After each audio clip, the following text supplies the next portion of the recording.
Vamos a ver ahora la herencia no mendeliana, es decir, la forma como se expresan los genes que se sale de las tres leyes de la herencia mendeliana, que son excepciones a la herencia mendeliana. Entonces, vamos a empezar por la herencia intermedia. Un ejemplo de la herencia intermedia es esta flor, el Don Diego de la Noche, que él se expresa, digamos que tiene dos formas, las flores tienen dos fenotipos dominantes. Entonces está el color rojo, la flor roja, ¿sí? La tenemos acá, y el genotipo para la flor roja es homocigoto dominante para el color rojo. Y se expresa también la flor blanca, pero para la flor blanca también el genotipo es el homocigoto dominante, pero para el color blanco. ¿Qué quiere decir eso?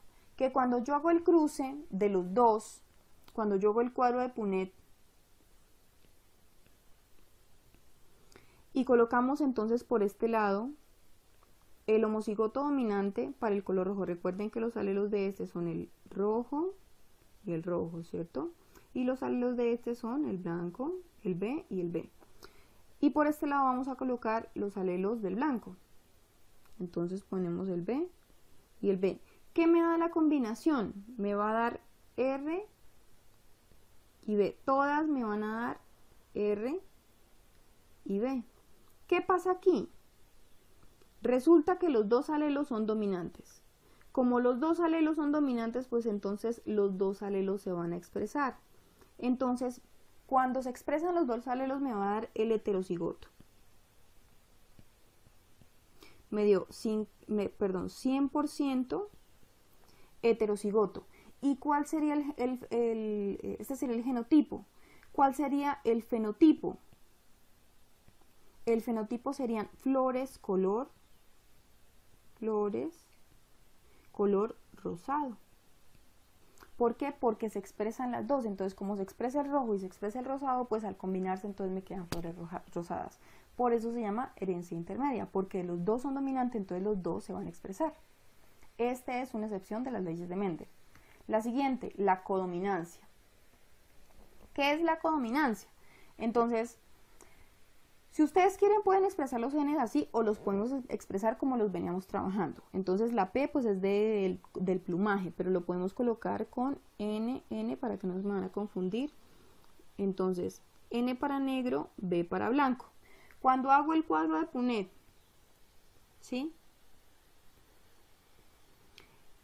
Negro por este lado, digamos que esta es la gallina, ¿cierto? Entonces por acá colocamos la hembra. Y por acá colocamos el macho. Y el macho, los alelos de él son dominante y dominante. ¿Qué me da? Entonces, todo me va a dar NB.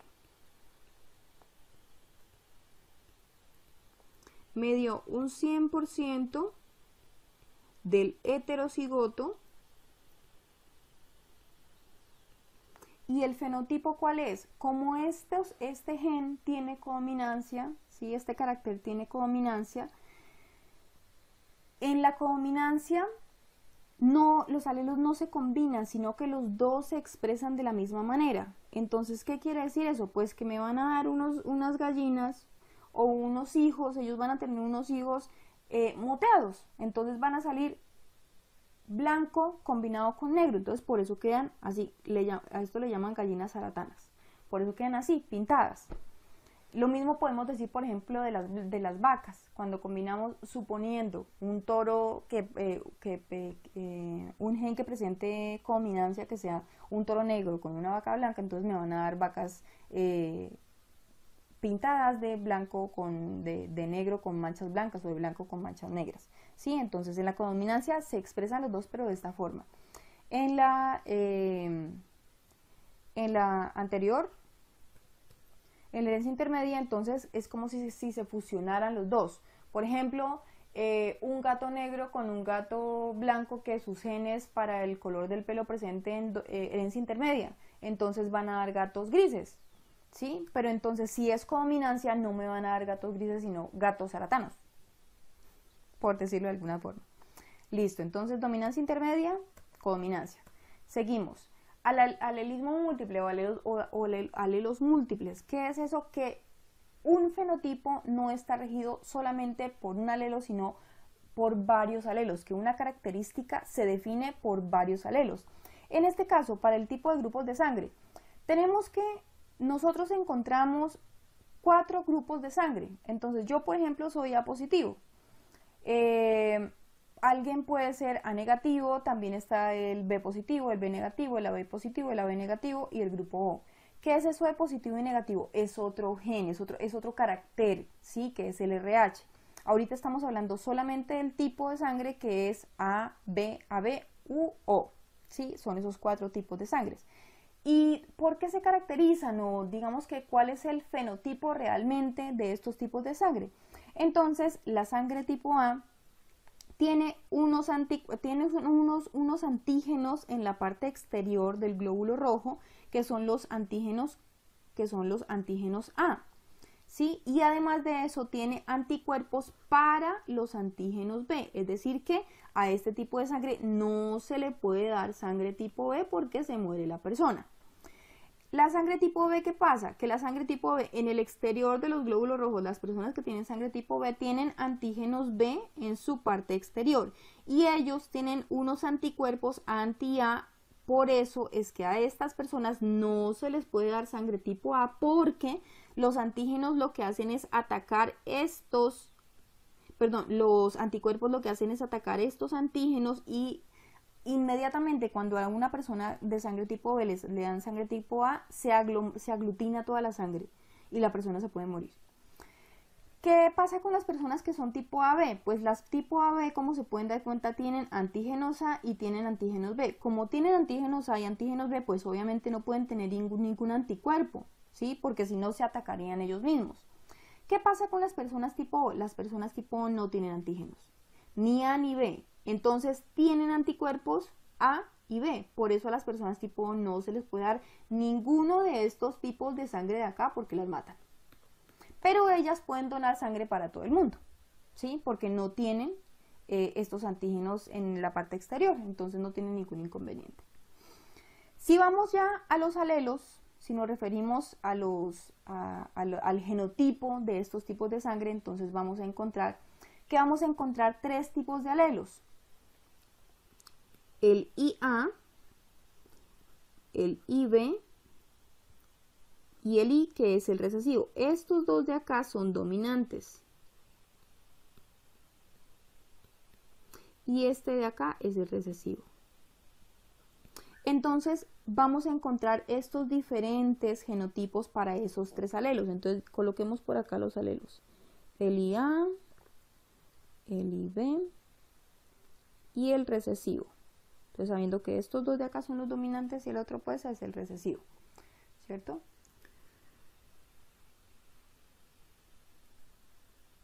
Entonces vamos a borrar esto por acá. Entonces si ustedes se dan cuenta, tenemos esos 3 tipos de alelos y esos 3 tipos de alelos se pueden combinar para dar todos esos tipos de sangre que ustedes miran allí. Entonces, si combinamos entonces, por ejemplo, el homocigoto dominante para la sangre tipo A, pues me va a quedar el primero, ¿cierto? Entonces, si combinamos el alelo, el IA dominante, entonces me queda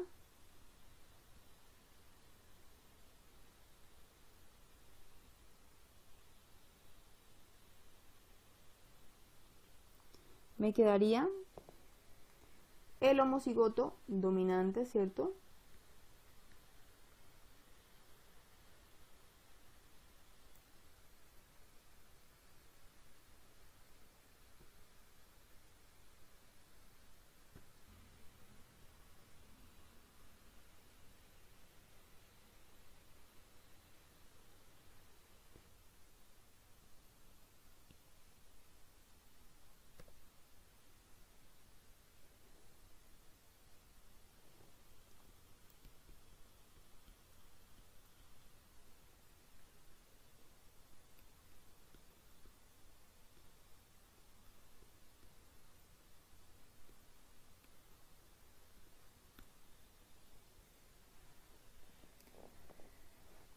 Entonces, si tenemos tres tipos de alelos, el IA y el IB, que son dominantes, y el I, minúscula, ¿cierto?, que es recesivo, y buscamos, miramos cuántas formas posibles de combinarlos hay, pues me van a salir todos estos genotipos. Entonces, el IA con IA dominante, los dos homocigotos dominantes para la A, pues me van a dar sangre tipo A, ¿cierto? El dominante para la A con el recesivo me va a dar sangre tipo A porque está el dominante, entonces esto va a ser sangre tipo A. El dominante para la B, ¿cierto? Con el dominante para la B me va a dar sangre tipo B. El dominante para la B con el recesivo pues va a dar sangre tipo B porque recuerde que se expresa en la B. El dominante de la A con el dominante de la B me va a dar sangre tipo AB. Y el recesivo con el recesivo pues me va a dar sangre tipo O. Ahí están todos los tipos de sangre y pues ya habíamos hablado de qué antígenos y qué anticuerpos tienen. Entonces la sangre tipo A decíamos que tiene los antígenos A en su parte exterior, ¿cierto? Los B que tienen los antígenos B en su exterior, que los AB tienen los dos y que los O no tienen ninguno. Pero entonces que los A tienen anticuerpos para los B, ¿cierto? Por eso no se le puede dar sangre tipo B. Que los B tienen anticuerpos para las A, entonces para el antígeno A no se le puede dar sangre tipo A, que los AB no tienen anticuerpos para ninguno de los dos, ¿cierto? Y que los O no tienen, anticuerpos para los dos, por eso no se les puede donar sangre, pero ellos pueden donarle sangre a todo el mundo. Listo, entonces este es el otro ejemplo de combinación. Y la otra es la herencia ligada al sexo. ¿Qué es lo que pasa con la herencia ligada al sexo? Entonces, si ustedes miran aquí están los dos cromosomas, el cromosoma X y el cromosoma Y. Si se dan cuenta, el cromosoma Y es mucho más pequeñito y vamos a ver algo pues que aparece aquí en la imagen. Esta parte de acá, este es el segmento, ¿cierto?, del cromosoma X, que es homólogo al cromosoma, perdón, aquí un error, al cromosoma Y. Y este segmento de acá, el que tenemos en el Y, es el segmento que es homólogo al cromosoma X. El resto, si se dan cuenta, miren, todo esto es el segmento diferencial con el cromosoma Y, que tiene el X. Y esto que tiene el Y acá es el segmento diferencial que tiene con el cromosoma X. Entonces, solamente hay un pedacito que es igual en los dos cromosomas. El resto es diferente. Por eso hay una serie de genes. Entonces, hay una serie de genes que si ustedes se dan cuenta acá, esta parte de acá es la parte que es homóloga, ¿sí? Este pedacito es el homólogo y entonces ese pedacito pues se comparte entre los dos y funciona lo mismo de dominancia, o sea que si está el dominante pues expresa el dominante, el recesivo, no, lo que sea. Pero entonces hay algunos genes como por ejemplo el de la hemofilia, miren lo que se ubica por este lado, por acá, que es en el cromosoma X, ¿sí? No está en el cromosoma Y. Como no está en el cromosoma Y, entonces quien expresa, o sea, la enfermedad se expresa siempre que esté presente en el cromosoma X, ¿cierto? En el caso de los hombres, entonces, como los hombres son XY, es decir, que tienen un cromosoma X y tienen un cromosoma Y, si la enfermedad está presente, pues el hombre se va a enfermar. Si la enfermedad no está presente, el hombre no se enferma. En el caso de las mujeres tienen dos posibilidades, porque es que ellas pueden ser X. Como ellas son XX, puede ser que la enfermedad, que el alelo recesivo esté acá y que aquí esté el dominante, es decir, que ella es heterocigota para la enfermedad y no se va a enfermar, o puede ser que ella sea recesiva para las dos y se enferme, o puede ser que sea dominante, homocigoto dominante para las dos y no se enferme. Entonces la mujer tiene más posibilidades que el hombre en cuanto a los genes que están en el cromosoma X, que digamos que se rigen pues por precisamente la información que está en el cromosoma X. Entonces vamos a mirar un poquito sobre eso. Hay varios, ¿no? Y otra cosa es que el cromosoma Y pues tiene una zona inerte que es de heterocromatina, que ahí no tiene genes. Bueno, sigamos entonces. Entonces el daltonismo. El daltonismo es una enfermedad que está ligada al sexo, ¿cierto? ¿Y qué es el daltonismo? El daltonismo es como una deficiencia, un déficit en los colores. Las personas daltónicas miran las imágenes así como ustedes miran acá. Entonces, esto es una persona normal y esto es un daltónico. Un daltónico mira de esta forma. Sí, un daltónico no podría diferenciar un número que hay aquí. Si ustedes lo miran, pues no son daltónicos. Si no lo miran, entonces deberían considerar hacerse revisar los ojos porque aquí hay un 73. Entonces, ¿cómo se expresa el daltonismo? Si ustedes miran las imágenes que tenemos acá, entonces, como es una enfermedad que está ligada al sexo, necesariamente tenemos que escribir los cromosomas X y Y para saber que está ligada al sexo. Entonces, por eso es que escribimos a la mujer como XX, ¿cierto? Una mujer con visión normal XX y una mujer portadora es XX con la D que indica que es daltónica portadora. Ella no está enferma, ella simplemente es portadora. Entonces, en el caso de los hombres pueden ser XY, ¿sí? En este caso, el hombre no está enfermo porque el cromosoma X no tiene la enfermedad, o puede ser X daltónico, ¿sí? Es decir, que está enfermo porque su cromosoma tiene la enfermedad. Él no tiene otra salida, ¿sí? Si hacemos un cruce entonces de una mujer portadora con un hombre sano, vamos a ver qué es lo que nos da. Entonces, ¿cuáles son los alelos de, en este caso, de esta mujer? Entonces sería el X normal con el X daltónico, y en el caso del hombre sería el X normal con su cromosoma Y. ¿Qué darían los cruces? Entonces, por acá me darían, si cruzamos este con este, sería X normal con X normal. Si cruzamos este con este de acá, me daría XY, es decir, que este me dio un hombre. Esta de acá me dio una mujer, este me dio un hombre. Si cruzamos este con este de aquí, me daría X normal con X daltónico, es decir, que me dio una mujer portadora. Y si cruzamos, nos queda solamente este de aquí con este de acá, me dio un X daltónico con Y, es decir, que me dio un hombre daltónico, porque ya, como les dije, él no tiene otra opción, ¿sí? Miremos entonces este videito. Veamos cómo se puede predecir la condición para la visión de color para la descendencia de una mujer portadora de daltonismo y un hombre daltónico. El hombre daltónico se simboliza con una D minúscula sobre su cromosoma X, y la mujer portadora lleva una D mayúscula sobre uno de sus cromosomas X y una D minúscula sobre su segundo cromosoma X. Luego se acomodan los cromosomas, unos en posición vertical y otros en forma horizontal, para hacer el cruce en el cuadro de Punnett. Como cualquier otro ejercicio de herencia genética, se puede dar por finalizado hasta que expresemos las probabilidades. ¿Cuál sería el resultado de este cruce? Las predicciones deben darse considerando no solo la visión de color, sino también el sexo. Al hablar de hijos sin diferenciar el sexo, se diría que esta pareja tendrá 25% portadores, 25% sanos y 50% hijos daltónicos. Si se diferencia por sexo, tendremos 50% de hijas sanas portadoras, 50 daltónicas, y en el caso de los hijos varones, tendremos 50% de hijos sanos y 50% de hijos daltónicos. Bueno, y finalmente tenemos entonces la hemofilia, que la hemofilia también es una enfermedad ligada al sexo, es una enfermedad genética recesiva,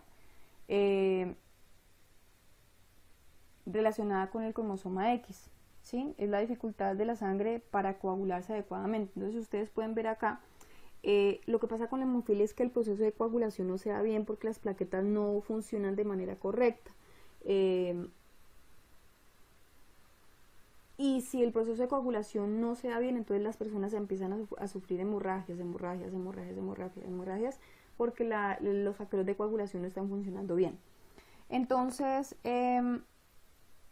vamos a hacer una ampliación de esta parte de acá, que es pues cómo es que es la genética de esta enfermedad. Entonces miremos acá. Por acá tenemos entonces una madre portadora, ¿sí? Que es portadora del gen de la hemofilia con un padre sano. Al cruzar una madre portadora con un padre sano, entonces, ¿qué es lo que va a pasar? Generalmente, para no confundirse, uno lo que hace es colocarle una H a la X para cuando, pues, la H mayúscula para indicar la enfermedad. Entonces, por acá tenemos simplemente la mujer portadora, es decir, el cromosoma en rojo indica que la mujer es portadora, ¿cierto? Cuando hacemos el cruce de un hombre sano con una mujer portadora, miren lo que tenemos. Entonces hacemos el cuadro de Punnett.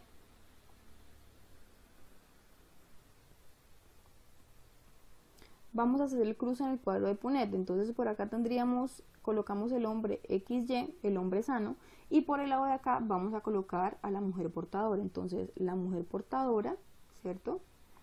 X, X. ¿Qué me da esto? Entonces me daría X, es decir, una mujer portadora, me daría por este lado X, Y, es decir, un hombre hemofílico. Por acá me daría X sana, es decir, una mujer sana, y por acá XY, una mujer, un hombre sano, ¿sí? ¿Qué es lo que tendríamos acá?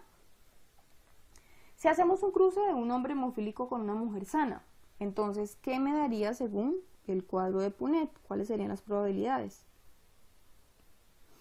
Entonces, sería el hombre enfermo, ¿cierto? X,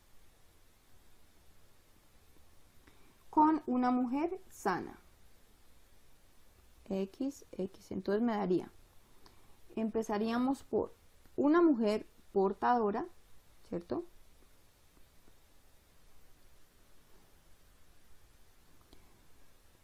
Por acá tenemos un hombre sano, por acá tenemos otra mujer portadora, y por acá tenemos otro hombre sano, ¿cierto? Entonces nos van a dar las mujeres enfermas y los hombres sanos. Cuando el papá es hemofílico, las hijas van a nacer portadoras. ¿Por qué? Porque el papá aporta un cromosoma, entonces siempre las mujeres van a ser portadoras. En el caso de la mujer, cuando la mujer es portadora, pues puede ser que los hijos, algún hijo salga portador, una hija salga portadora, ¿sí? Entonces vamos a mirar un videíto corto sobre la hemofilia para que quede un poquito más claro. Si una mujer portadora de la hemofilia espera un hijo de un hombre no hemofílico, ¿cuál es la probabilidad de que su hijo tenga hemofilia? El primer paso es representar la información que tenemos en símbolos. La mujer portadora será representada con una letra H mayúscula y una minúscula ubicadas en sus cromosomas X respectivamente. El hombre no hemofílico solo tendrá una H mayúscula sobre su único cromosoma X. Colocamos los datos en el cuadro de Punnett y hacemos el cruce. Al hablar de hijos sin diferenciar de sexo, se diría que esta pareja tendrá 25% portadores, 25% sanos y 50% hemofílicos. Si se diferencia por sexo, tendremos 50% hijas sanas portadoras y 50% hemofílicas. En el caso de los hijos varones, tendremos 50% hijos sanos y 50% hemofílicos. Entonces ya con esto terminamos. Espero que les sirva para que puedan estudiar. Buen día, chicos.